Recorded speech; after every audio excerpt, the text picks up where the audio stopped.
تعدادی از افرادی که از چین برگشتند در این بیمارستان معاینه و نگهداری میشوند. اکثریت شهروندان تاجیکستان و بعضی از چین هستند. وزارت تندرستی میگوید در هیچ کس تاکنون علامت‌های بیماری نو را آشکار نکردند.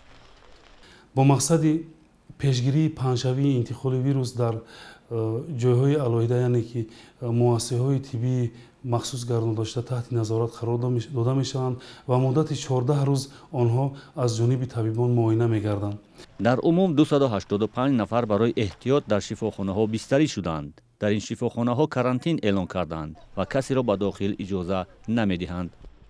اون افرادی که در تحت نظارت طبیبان قرار دارند با آنها تماس مستقیم توصیه داده نمی شود. این افراد در حجره‌های مخصوص شده گردانده می شوند و تنها از جانب طبیبان و شخصانی تعیین شده تحت نظارت قرار داده می شوند. شهروندان تاجیکستان و چین از طریق 5 کشور دیگر وارد تاجیکستان می شوند. آنها از فرودگاه توسط نقلیات مخصوص به بیمارستان‌ها انتقال شده، نامشان در درآمدگاه بیمارستان در فهرست مخصوص ثبت می گردد. Она прилетела в 2 часа дня и планировала с подругой сразу на такси приехать домой. دخترم ساعت 2 روز از هواپیما پایین شد. تصمیم داشتند همراه دوگانه‌اش با تاکسی به خانه بیایند. در فرودگاه حرارت بدنش را سنجیدند. او در یک شهر چین تحصیل دارد که در آنجا کرونا ویروس پهن نشده است. از این رو باور داشت او را جواب می‌دهند. لباس تنوک داشت و در فرودگاه سخت خنک خورده است. بعد این در یک اتوبوس خرد آنها را سوار کرده همراه با چندین نفر دیگر به بیمارستان سرایتی آوردند.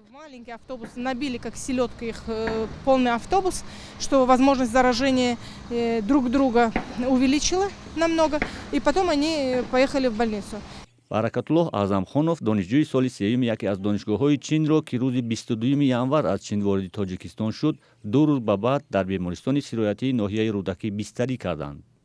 11 рӯз аст ки муоина мешавад ва табибон гуфтанд ки солим аст.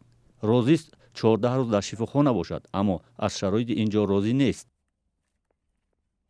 условия шар да гав нест, марда губа ҳама шароитош ҳаст дронда да як ҷои ҳалол бошад, як туалет дошта бошад, як ҷо дасту табушуи надорад як чи вақто.